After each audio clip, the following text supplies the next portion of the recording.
అంబేద్కర్ గురించి మాట్లాడే నైతిక హక్కు వైఎస్ జగన్ కు లేదన్నారు మాజీ మంత్రి ఆలపాటి రాజా.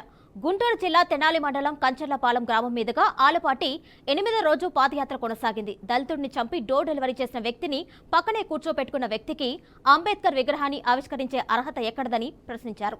దళితులంటే వైఎస్ జగన్ కు చిన్నచూపని ఆరోపించారు.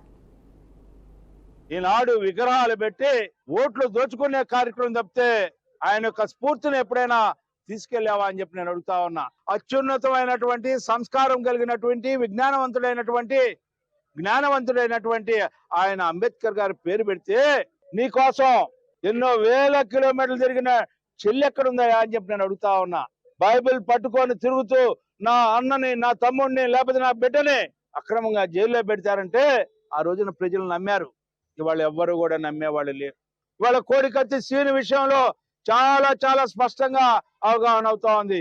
దళితుల పట్ల నీకు ఏ రకమైనటువంటి న్యాయం చేశావన్నది అంబేద్కర్ సాక్షిగా ఇవాళ విగ్రహాన్ని నువ్వు ఓపెన్ చేయడానికి అనర్హుడు అని చెప్పి చెప్పడానికి ఇది ఒక్కటి చాలు అని చెప్పి నీకు ఈ సందర్భంగా మనవి చేసుకుంటూ, ఈ రాష్ట్రాన్ని అన్ని రకాలుగా అన్ని వర్గాల్ని, కులతత్వాన్ని, మతత్వాన్ని, వర్గతత్వాన్ని, కుటుంబంలో కూడా భర్తకి భార్యకి తగాదా పెట్టే ఒక్క జగన్మోహన్ రెడ్డి అని చెప్పుకోవాల్సిన పరిస్థితి ఈ రోజున ఏర్పడింది అని చెప్పి